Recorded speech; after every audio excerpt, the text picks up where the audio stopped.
Welcome back, Bisons. Today we're going to be discussing every book I read in August and September. I ended up reading 5 books each month, so we're going to have a total of 10.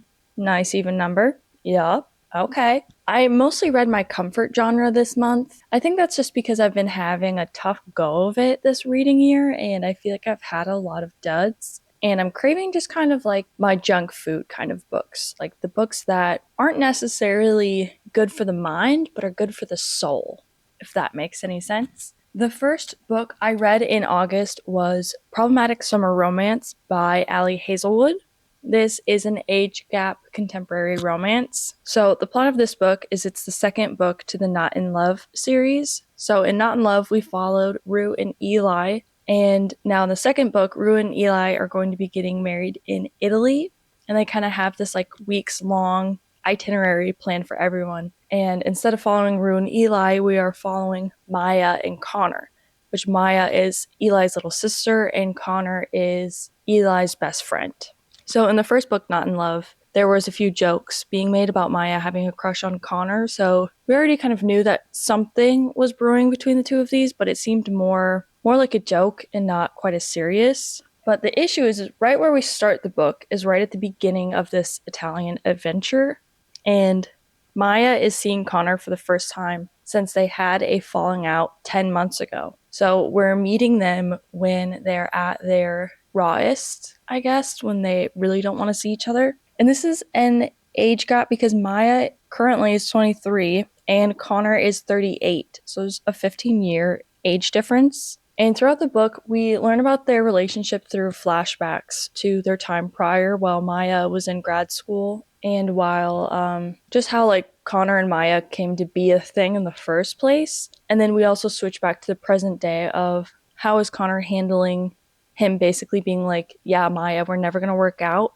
but now they're stuck together for a week. So there's a lot of tension, there's a lot of dramatics, a lot of jealousy tropes of sorts, but basically, the only reason we're given that the age gap relationship is not going to work out is just because Connor is worried about the power dynamic, which he is a successful like tech company owner. So, and she's a grad student. So, I mean, not only is there an age gap, but there is a financial difference between the two of them.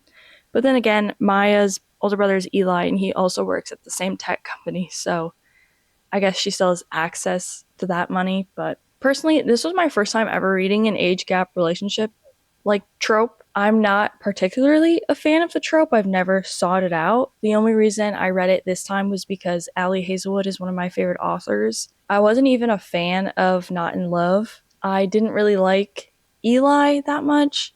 Rue felt like a relatable character, but Eli was kind of just weird and it was too insta-lovey and I didn't really like them together. I rated that book 3 stars when I read it, but I'm just a really big fan of Allie's writing, and I love how non-serious she takes everything, and I do like her humor style. I know a lot of people think it's pretty cringe, which it is cringe from time to time, but we need to bring back cringe, okay? You people are too worried about not being cringy. Let's just be cringy again. It's so much easier. So, with the dynamic between Connor and Maya, they definitely felt way more real. Like, their relationship dynamics felt genuine and like they actually existed. I thought Connor was a very nice love interest when he was actually into Maya openly, but he had a lot of stuff he needs to deal with within himself. That is the reason the relationship's being held off. I mean, you're almost 40, okay? Go to therapy. I mean, Maya also had a very difficult life, and she should be the immature one, you know? And like she does have some emotional immaturity, but man, Connor, you have less of an excuse because you're pushing 40, okay? Like, and that's what I don't understand about age gap relationships. If I'm going to date someone significantly older than me, they have to be so mature. Just saying, like, if I'm running into someone older, it's because I'm trying to avoid immaturity. And this was one of those rare books where when you read about the conflict between the couple, I genuinely felt pained from reading the experience. I felt like I could feel Maya's betrayal and her hurt from the interactions with Connor. Did it make me not like Connor as much? Not really, because I kind of understand why these things were happening. Like, it made sense. The worst is when the love interest does something so diabolical that you could never forgive them. and then you're expected to root for that person for the rest of the book. So I was still able to root for him, but man, their relationship was tough. I also found on a lot of reviews that people who have gone pro in the age gap trope were not a big fan of this book. Like I said, this is the first book I've ever read in this trope, so I don't really know much. But I fear if you read books and you particularly seek out this trope, you might not enjoy this one because it appeared that the age gap lovers were not happy with the execution of this book. So just a heads up on that. Also, I would recommend reading Not in Love first just because it builds up Maya and Connor's character in the first book, even though they're not the focus. And I do think it helps understand the characters more as you read the second book. I mean, I feel like you could read the second book alone, but it's definitely better if you've read Not in Love first. And as far as if you're a mood reader, this is a good summer book. Obviously, think of the title, but you're in a very nice area of Italy. You know, you're swimming. The vibes are all summery. So if you're a mood reader, definitely read this in the summer. I rated this book 4 stars, mostly because I feel like if Allie Hazelwood writes it, it's going to be at least a 3-star no matter what. And it makes it into a 4-star category if I genuinely had fun. And it makes 5-star category if I will never stop thinking about this book. So it's sat at a 4-star for me. Next, I read Behooved by M. Stevenson. This genre was fantasy romance. A summary is we have Bianca, who's forced to marry a prince named Eric in order to avoid a war between their two countries. But as soon as they meet, Eric does not seem to be very happy that Bianca is there, which is a little bit puzzling. And then to make matters worse, their wedding night, an assassin breaks in and tries killing them. And if that wasn't that bad, Eric ends up as a horse by the end of that night. Okay, so somehow Eric is a horse, but now that Eric is a horse, nobody can find Eric, so Bianca is wanted for the murder of Eric. So we've got some problems here. And to make matters worse, they're now in a time crunch to figure out how they can make Eric turn back into human and break the curse. They've got a time crunch because, you know, a country can only be without a prince for so long. So think of this book as just kind of a fun, adventurous, humorous book that is filled to the brim with horse puns. The romance is very cute. Eric is probably one of my favorite male love interests I've read in a really long time. He felt like a very real character. Are there plot holes? Yeah, there's plot holes. Is there times where it's just a little bit ridiculous? Yeah, it is. Will you have a blast reading this? I really think so. If you don't take life too seriously and you just like fantasy and you love a cute little romance story, this did feel a little fairy tale-esque. There was a lot of magic elements in here. Was the world building very fleshed out? No, it wasn't. And because of that, I rated this book 5 stars. Yes, I did.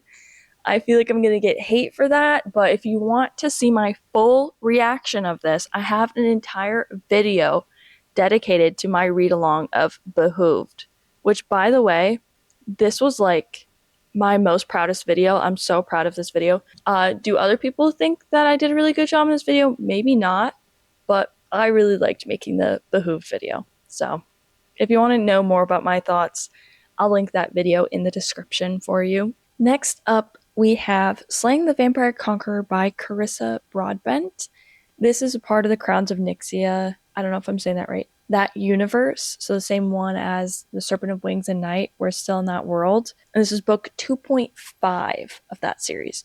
So I've read the first 2 books, which I thoroughly enjoyed. I plan on reading the last 2. I believe there's just 2 more books to the series. Before I did that, I just wanted to read this like in-between book to make sure I had the full story. So when I saw this at my library, I was like, check and check. I'm going to get this one. So the genre of this is paranormal fantasy romance. Here we are following Selena, who has sacrificed her life to a goddess who takes away her eyesight in order to serve her. She is now an assassin with a plan to kill the tyrannical king of their country. This plan gets interrupted, though, when a vampire conqueror shows up and decides that he has the same plan, except he's basically going to take over every form of government and control that currently exists on this land. He also happens to kill one of her best friends in the initial invasion into this country, so Selena jumps at the opportunity to be assigned to assassin him. So her plan is to become his seer, which is like someone who can see into the future, and gain his trust and then kill him. So obviously they fall in love. Obviously they fall in love. That's where the story goes. I hate to say it, I was not impressed by this book at all. It felt very formulaic. Like, I understand the premise already is not very original, but the reason I really liked Chris's first two books is they felt like, even though they were taking popular things at the time, like vampires, fantasy romance, they were taking things that were already popular, but genuinely made a story that felt different and exciting. This book just felt like kind of same old, same old. Also, the chemistry between Selena and the Vampire Conqueror, I'm not saying his name because I have no clue how to say it, so I don't want to embarrass myself. They kind of just had no chemistry, and I never really felt anything between the two of them. So as they got closer, I was just like, whatever. And it is slow burn, but somehow still didn't feel slow enough. But one of my main gripes about this is I was excited to have a main character who has lost her eyesight, but since she lost her eyesight due to a goddess, she is still able to see practically everything that has life, like some kind of life force. And this includes her knowing the entire visual appearance of the Vampire Conqueror and all of her surroundings. Like, she can perfectly navigate the world. She does not experience any hardships due to her eyesight being removed. And I just felt like this was a missed opportunity to have like representation for people who are blind. And I was excited to see what Carissa would do with that concept. And instead, Selena was just able to perfectly see just without her eyes. And that part was really confusing. Also, her being a seer and seeing into the future, all of those scenes where it's described the ritual that she would do in order to do that, and then the process of seeing in the future was so confusing. It just felt like there was just words, and the words weren't really connected. And I'm trying to picture what's going on, and it's just kind of a blob of nothing. So it felt like anytime there was anything to deal with the magic system that existed in this world, it was kind of half baked and just kind of pushed through. This book honestly just kind of felt rushed. I still felt like the writing was good. I didn't mind the writing, but like the characters didn't really feel fully fleshed out. The magic system didn't feel fully fleshed out. And why make Selena blind if she's not blind? I guess. Also, the only reason it's really slow burn is because since Selena gave her life up to a goddess, she took a vow of celibacy. So genuinely, she immediately is into this guy, but the only reason it's slow burn is because she's at conflict with where she thinks her morals lie. So that kind of just felt like a cheap attempt at delaying them getting together. It just didn't feel very real. And worst of all, it was kind of just boring. I'm sorry to my public library, but I did keep the book a week past when I was supposed to return it because I was just trying to push through finishing it so bad. And it took me that whole week to get through like the last 60 pages. But yeah, it committed the crime of just being boring. I will forgive a lot of things if the book is fun. Behooved, for example, this was not fun. And because of that, I rated it 2 stars. I haven't read the third and fourth book yet, but I have a good feeling you can just skip this one and go straight to the third book. I don't think this is going to add much to your reading experience. But next up, I read The Irresistible Urge to Fall for Your Enemy by Bridget Knightley. This is book 1 in the Dearly Beloved series. I think it's going to be a 2-book series. Genre is Draco Hermione fanfic and fantasy romance. When I started this book, I did not know it was a Hermione fanfic.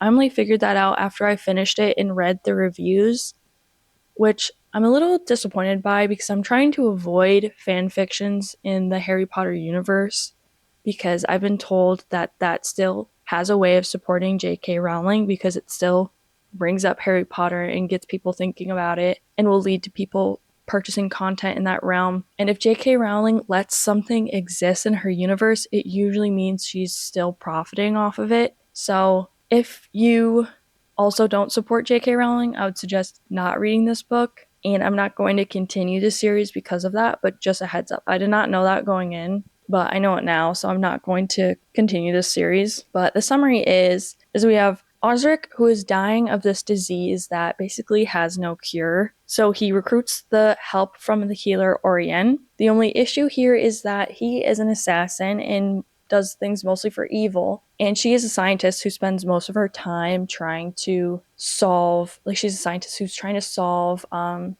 plagues and stuff like that, like difficult medical problems she's trying to solve. And she only agrees to help him because he agrees to provide massive funding into her research. So she kind of gets forced into helping him solve his problem. So most of the book is just them going on little side quests to try and find a cure and just attempting from time to time to treat his cure. And they say they hate each other, but they just kind of, bite at each other a little bit and say like some passive aggressive things to each other. And then by the end of the book, they just start, they kind of are starting to have feelings for each other. And then the book just abruptly ends. Like, I finished the book and I was reading on Kindle and I kept scrolling and I was like, oh, so that was it.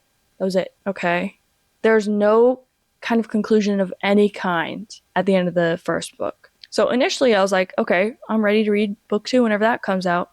Then my research decided book 2 is a no-go. So, but I also have some other reasons that I wouldn't suggest it. The pacing was just awful. When I tell you the first 80% of the book could have been summed up in 60 pages, there were so many unnecessary scenes that didn't add anything to the plot, didn't add anything to the characters.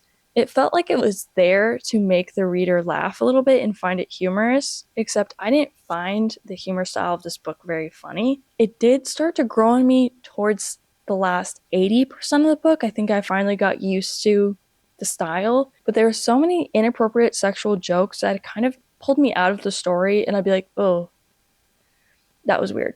There's something about, middle schoolers making inappropriate jokes that's funny when you're in middle school, but when you have like a 35-year-old man making sexual jokes, it makes me uncomfortable. So I wasn't a fan of that. And also the chemistry between the two characters was pretty bad and didn't even really start to mean anything until the last 20% of the book. But then there was this super creepy, awful scene that I hated. I was reading it and I just started like scrolling really fast because it was so disgusting. If you've read the book, you know exactly the scene that I'm talking about. I'm not even going to attempt to explain it because I don't even want to put this visual in anyone's minds unwillingly. But just know if you do read it, there's a very creepy and disgusting scene in the towards the end of the book. The writing style also just made me mad. It felt like the writer was trying so hard to give a pretentious vibe to the book while also randomly putting in penis jokes. And it also just felt like the author, I don't know if this author is British or not, but it felt like they were using a British thesaurus to just find all of the weird words the British use. I'm sorry, you guys do use some weird words. You do. But it felt like she was trying to find the most ancient British words that have not been spoken by someone in the last 600 years. It was just odd. It took me out of the story. It made it really hard to get into the story. Yeah, I didn't start enjoying the book until the last 20%, and then it just abruptly ended, so it felt like I was almost getting scammed into reading the second book. But honestly, I wouldn't recommend it. I rated it 2.5 stars. The 2.5 mostly being for my enjoyment towards the end of the book, but it shouldn't take 80% of a book for it to finally get good. So yeah, that was The Irresistible Urge to Fall for Your Enemy. Next up, we have The Inheritance Games by Jennifer Lynn Barnes. This is book 1 of 4, I believe. And if you remember my last reading wrap-up, I read her Naturals series. I didn't read the last one, but I read the first 3. And so after I read that last book, I kind of just wanted a fast-paced book to get me back into reading again because it kind of threw me off. The genre of this book is YA mystery romance. The setup here is we have a billionaire who dies and then leaves his entire fortune to a random teenage girl across the country.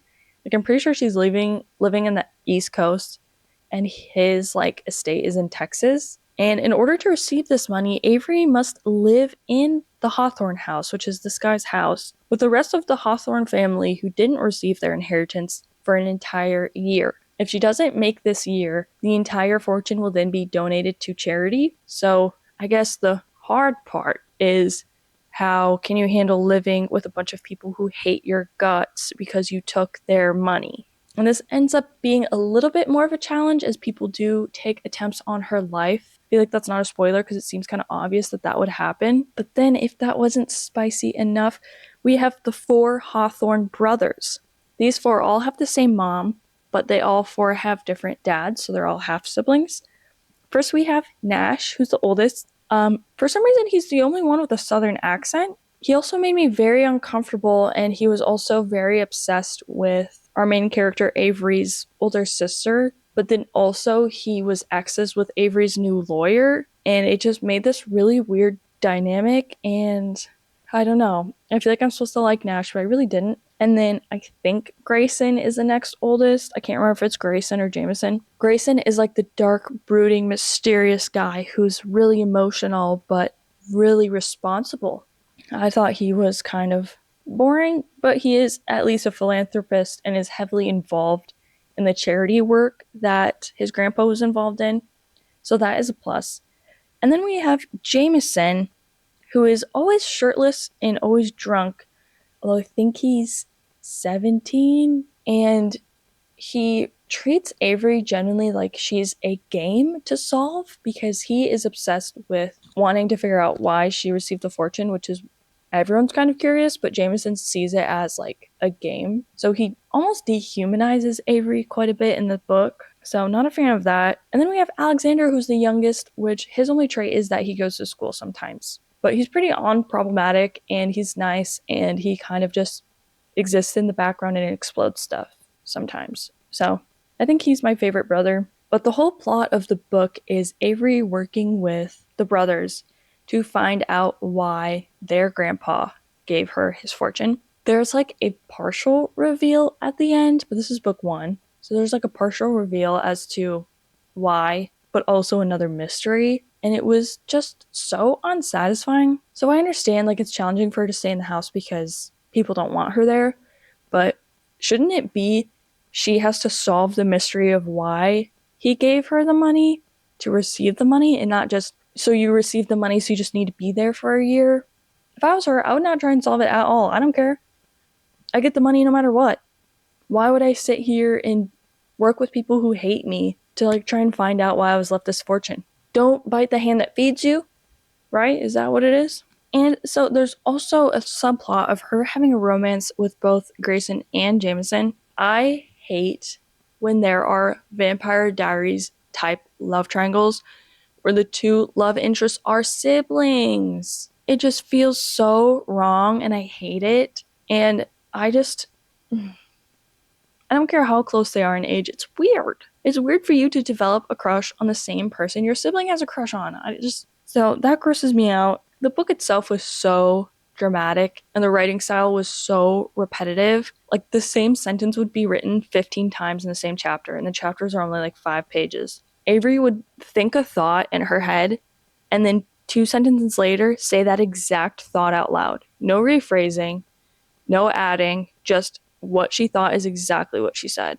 We could have done something else here. Also, the stakes never felt tense. You know, like I said, she has the money no matter what. She just has to stay there. And she never even really thought about leaving much. Like, even when she attempts on her life were made, she's kind of like, okay. And then there was this crazy Emily subplot, which is so reminiscent of Catherine, the doppelganger of Elena in the Vampire Diaries, where she's like this previous past person who's just evil and pits the brothers against each other. It was like, I swear, Jennifer just watched the Vampire Diaries and Knives Out and then tried to mix them together somehow, but I don't like how it turned out. Also, there's a huge focus on puzzles that need to be solved in order to move on to figure out why this guy donated all of this money, and the puzzles just weren't interesting and I didn't care to solve them. And so if you're going to have like a puzzle focused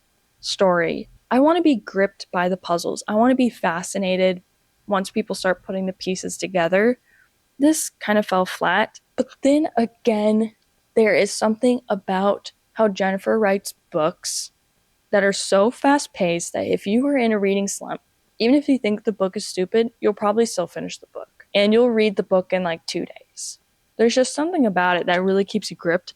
And because of that, I rated it 3 stars. I don't think it deserves 3 stars, but for being able to keep my attention and keep me reading like that, I felt like I had to give it 3 stars. Would I recommend this book to anyone? Honestly, no. No, I wouldn't.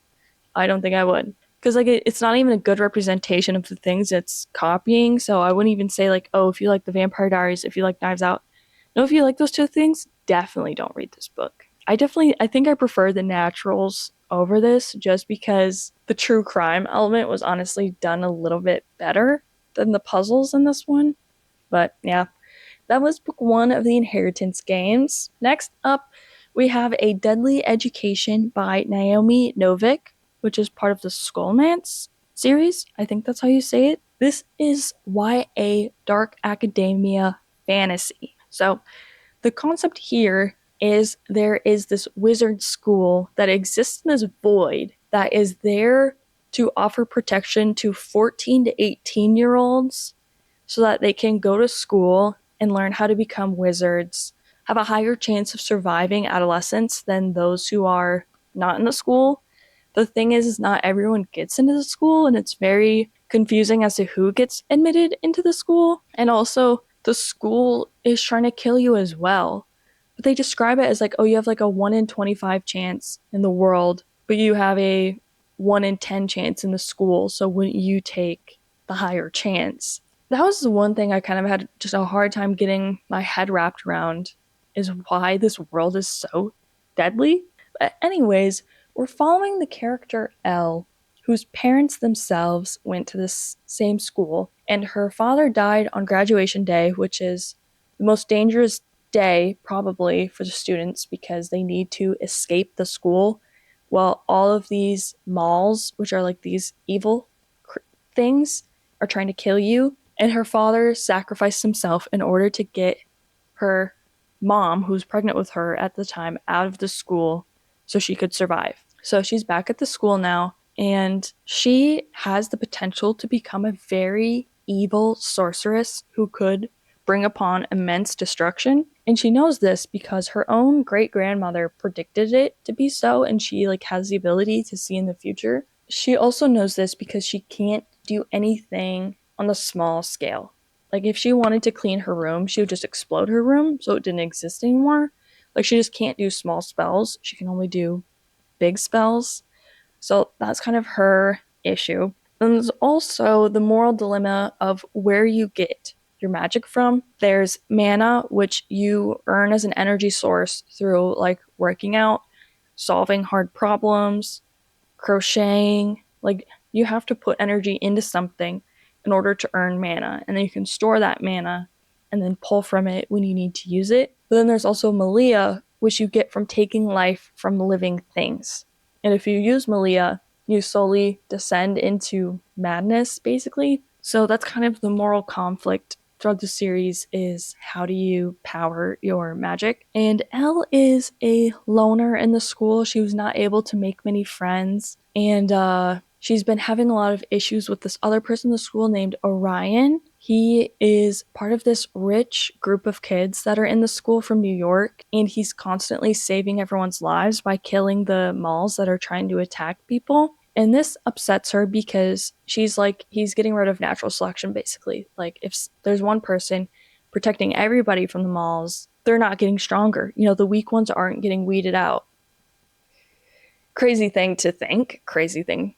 Okay. So she kind of beefs with Orion during this book about whether it's right or not for him to be killing all of these malls. And they're juniors at the time. So the senior class is getting kind of mad at him as well because they're like, now all of the malls are so hungry because no one's been able to eat anyone.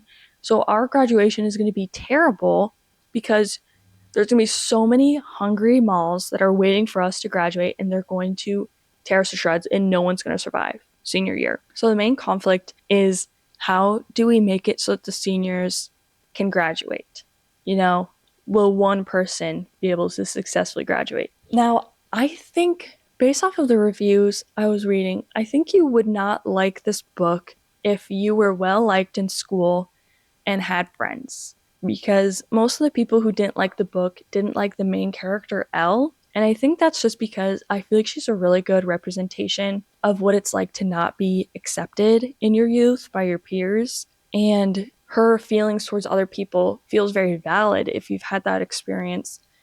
And you might hold resentments or grudges towards the people who are well accepted and have an easier life because of that. So Elle can either be a really relatable character or you could really hate her because you don't relate to her at all. I liked her.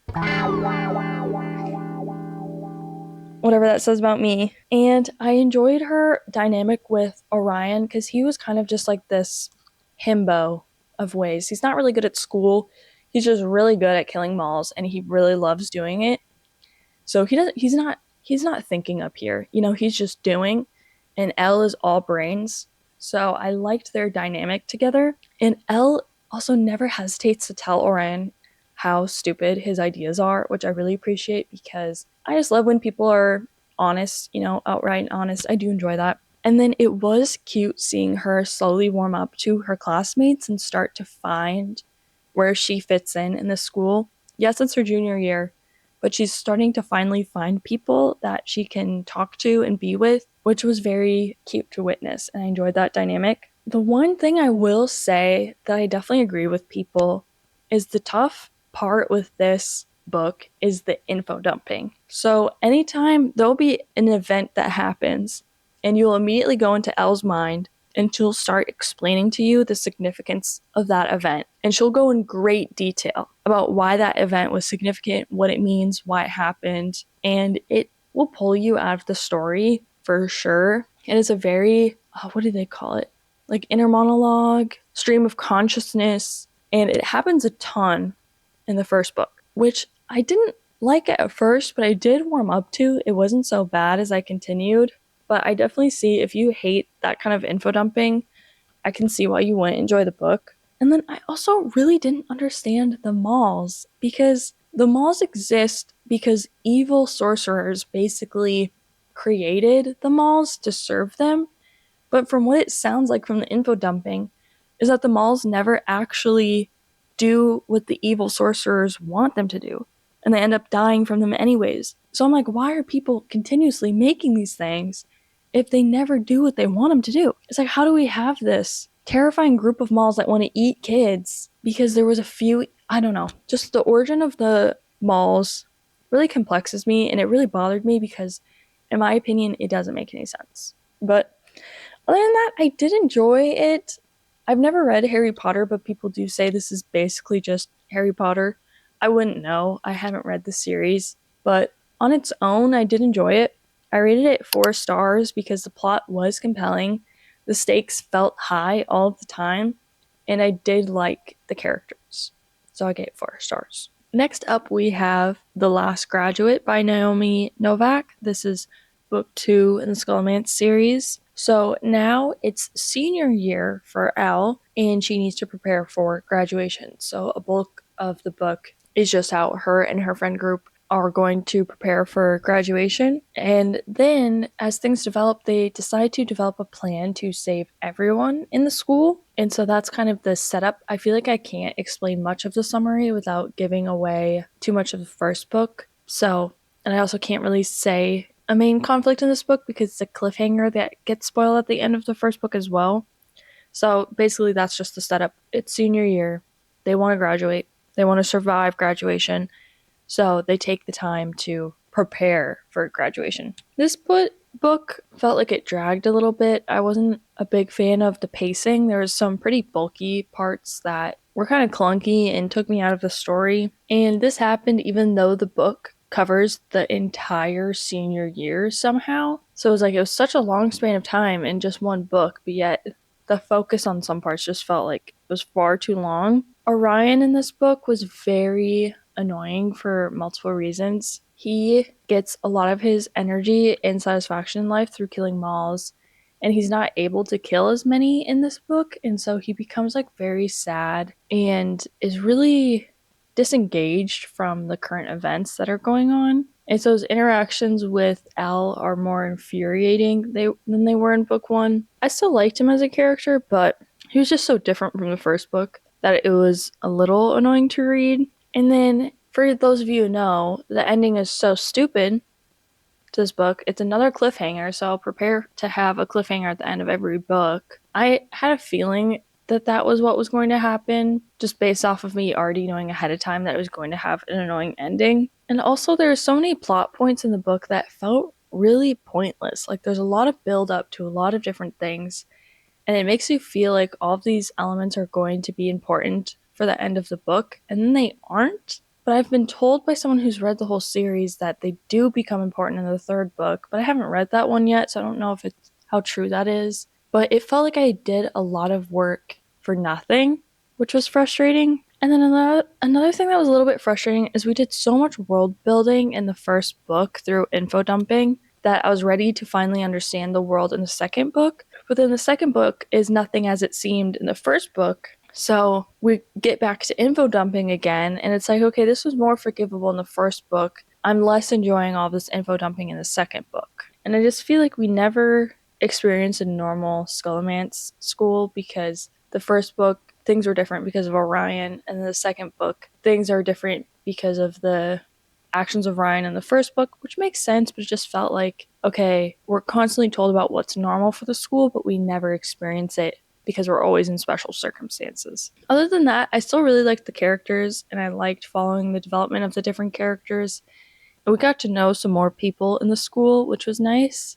And I still enjoyed the story. I just wish the pacing was a little bit better, and the ending of the second book was enough to make me need time before I read the third book, so I still have not read the third book. I needed space from the series after that ending, and I rated it 3 stars. Next, we have Little Thieves by Margaret Owen. This is book 1 of 3, I think. The genre is YA fantasy / fairy tale retellings. The fairy tale that is being retold is The Goose Girl, but we are now hearing the story from the maid's perspective. This maid is Vanya, who was raised by the gods Fortune and Death after her mom gave her up. And since she was raised by them, she is supposed to pick one to serve for the rest of her life. But since all she's known is being a servant, she greatly desires to not serve anyone ever again. So in order to escape Fortune and Death's chokehold over her life,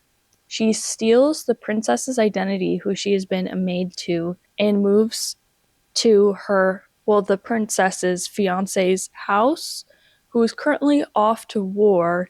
And so she spends her time robbing other royalty people in the area in order to sell their jewels to try and get enough money to escape. But things start getting complicated when the fiance is coming back early and wants to get married pretty quickly, and he's not a cool guy. And then also, someone hired a personal investigator to see why so many people are getting robbed. So things start getting really complicated, and there's so many plot points that happen here. But on top of all of that, the last person she steals from, she accidentally steals a protection token, and the deity who offered up the protection token curses Vanya basically to death if she doesn't fix her ways. So there's a lot of stressors here. We have an abusive fiance who's trying to kill her. We have a private investigator who is onto her, and we have a curse that could kill her, and then we still have the issue of her stealing someone's identity. So there's quite a lot there, and that's just like the very beginning of the book. And you might be worried that that's way too many plot points and it's going to be difficult to keep track of everything, but I actually liked all the plot points, and I think it made sense, and I felt like I was able to follow along. The main character, Vanya, is very evil and morally gray and convoluted, and I really appreciated her as a character because she truly has been through a lot in her time as a maid and being given up by her mom. And so how she responds to conflict makes a lot of sense to me. And because of that, she felt like a very real character. I felt like I understood her. Also, the world is based in medieval Germany, so there was a few German notes that were thrown in there that I did appreciate. and it felt very moody and dark and magical and atmospheric, which I'm always a fan of those things. There was quite a bit of characters, but they all felt so fleshed out that I wasn't confused by who was who, and I was never able to guess how she was going to get herself out of the situation she was put in. I always like when I feel like there's a conflict and I can't think of any way to get out of it, so it's truly a surprise to read through how the character succeeds. I don't want to say too much about this because I think it's one of those books you just have to just read and just figure out if you like it. I do highly recommend it. I rated it 5 stars.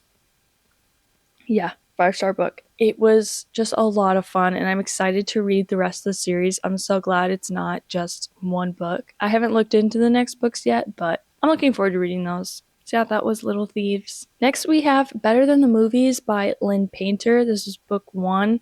I read a lot of starts of series, I guess. I didn't really mean to do that. This was my sister book club pick. Our next book is Happy Medium, for those who are following along in the Sister Book Club universe. But Better Than the Movies is a YA contemporary romance. We follow Liz, who is living life after the death of her mother when she was younger, and is trying to really live out her mother's legacy and romanticize her life in the way that her mom did. And when her old childhood crush, Michael, moves back to town, it feels like this is fate. Like she is meant to be with this person. Except the thing is he doesn't really see her in that way. He still sees her kind of as like the little kid that she used to be. And it just turns out that her next door neighbor, Wes, is actually very good friends with Michael, and they're starting to hang out a lot. And Wes is a little bit of an annoying character to her because he's always pulling pranks on her. And so she has an idea to bribe Wes with something he really wants in order to get him to help her get the attention of Michael and hopefully go to prom with him. So we follow Liz, Michael, and Wes as they navigate this kind of plan that they've got going on. I thought this book was very cute, very easy read, nothing crazy here. My biggest complaint is that it was so obvious who she was meant to be with, and the book never shied away from that. Like, there was never a confusing will they, won't they, who will she end up with. It was just very outright. And so that kind of took away part of the story for me. Also, Liz's best friend, Joss, gets treated terribly throughout the whole book. And it never, like, they do make up at the end, but it doesn't really, I don't know. It felt a little unnecessary that Liz was pushing everyone out of her life. I felt like we could have had a better relationship there with her friend. Then also, the third act conflict goes by very quickly, and then we don't spend much time with the person she chose to be with. So it's a little unsatisfying. I understand there's a book 2, but I read the first chapter for it, and it made me so mad that I can't say why because it'd be a spoiler, but it made me so mad, so I'm not excited to look into that at all. But at the same time, I still want to read the second book. But I was surprised to find out that the book was based in a high school. I actually picked it out at a bookstore off of a employee's recommendation, but the way they describe it, I thought it was a coworker romance. So when I started reading it, the main character is like talking about going somewhere, but she doesn't really specify school. And then the bell's ringing, and she's sitting in a classroom, and I'm sitting there scratching my head like, how old is this girl? Because I thought this was a coworker romance. So then I thought, oh, well, maybe this is the flashback to to when her childhood friend, when she was first friends with this guy. No, it's all in high school, and I'm just dumb, and I did not comprehend the back of the book very well. And I guess one small thing that annoys me is Liz wears red lipstick all of the time. And I've recently been reading a lot of books where red lipstick is the choice of color for lipstick. And I'm just saying, like, name one person you know whose daily lipstick color is red. Name one. Because I can't name any. I just feel like it's so unrealistic when authors are like, yeah, she wore red lipstick every day. That was her shade. So, not really that important, but that kind of annoyed me. But I did rate it 4 stars for being an enjoyable read, being fun, not too serious. I probably will be reading the second book. And then last up, we have The Possession of Alba Diaz by Isabel Cañas. The genre is gothic historical fiction and horror. So what we've got going on here is Alba is engaged to her childhood friend Carlos, because they have decided to come to a mutual agreement where this wedding would be beneficial to both of them. So it's not necessarily a marriage for love, but it is a marriage of convenience. And Alba's pretty happy with this. She feels like she's going to be gaining exactly what she wants from life from this marriage. But then a plague comes on to Zacatecas where they live, and Carlos has an idea for all of them to go to his second home out in the country on a silver mine, which just so happens that where this town is located is where Alba is actually from because she was adopted by her parents. So she really wants to go here because she wants to know more about herself, maybe find her birth mom. And so they all get up and move out into the country. And as soon as she enters this town is when things start going awry. She is immediately like overcome by darkness from this area. And the silver mine itself has lots of history and lots of lore by the mine workers in the area. And Carlos's cousin Elias is living here as well. And he is the only person who notices Alba's descent into madness. But because of that, there's a lot of issues because Carlos does not like Elias at all. And he is not happy that he is talking to Alba. So there's a lot of tension between them. And then also Carlos's best friend Bartolome is a Catholic priest. And so this Catholic priest also thinks he can solve Alba's problems. And so you kind of have this intersection of the colonialist religion clashing with the indigenous people's religion. And it's not necessarily of like who would win in a fight. It's more so of you should respect the religion people have kind of thing instead of forcing people to become one religion or the other. And so it talks about, so the book is scary in the way of you want bodily autonomy and you want to be able to have free will, but what if you didn't? And what if you didn't have those things because of colonialism? So that's kind of where the horror element comes in. It's more of a real life horror, I guess. I really enjoyed the setting in Mexico in the 1700s. It made me realize that I don't know much history of Mexico, so I did go into a little bit of a deep dive and started looking into things after I read the book because I became fascinated with different areas that I didn't know about. Also, the stakes always felt very high in the book, so I felt very tense during the whole thing, and that helped me read through the book very quickly. There's also an implementation to the Inquisition in Spain that was very terrifying, and I think they did a very good job of representing what the Inquisition was like. And all of the characters were very complex. Elias was morally gray and was hard to figure out, and Alba was easier to figure out, but she still felt fully fleshed out. And Carlos was very confusing. Bartolome didn't really reveal himself much throughout the book until the end. Like, you really got some complex characters in the story, but I don't have a background in Spanish, so I did listen to the audiobook for parts of it to try and understand how to pronounce things better. I still can't say Elias correctly. I'm stuck saying it in the English pronunciation of the name, but I highly recommend if you have access to the audiobook to give it a listen because it really helped submerge me into the story, and I think the voice actors did a really good job. So if you're more of an audiobook person than a reading the physical copy kind of person, this was definitely a good audiobook. So because of all of that, I rated this book 5 stars. Yes, it was my last 5-star book of the season. I honestly didn't do too bad these last 2 months. I kind of flopped in August, but I pulled ahead in September. I started a lot of series, so I'm going to need to end a lot of series now. But it's October, so I'm thinking of doing some more horror books than I usually do. And also, it's getting dangerously close to 100 subscribers. Yes, it is. I would like any ideas, if anyone has any ideas of what I should do with 100 subscribers special. I'm interested in doing something, but I can't exactly think of what I want to do. I'm feeling a little uninspired. But have you read any books in August, September? If so, any 5-star reads, any books you'd recommend to me, let me know. There's Little Thieves was recommended to me by my sister. That's why I read that book, and that ended up being really good. So thank you for that. But without further ado, thank you for watching, Bisons. I hope you had a good time. Don't forget to like, comment, and subscribe to join the herd, and I'll see you in the next one.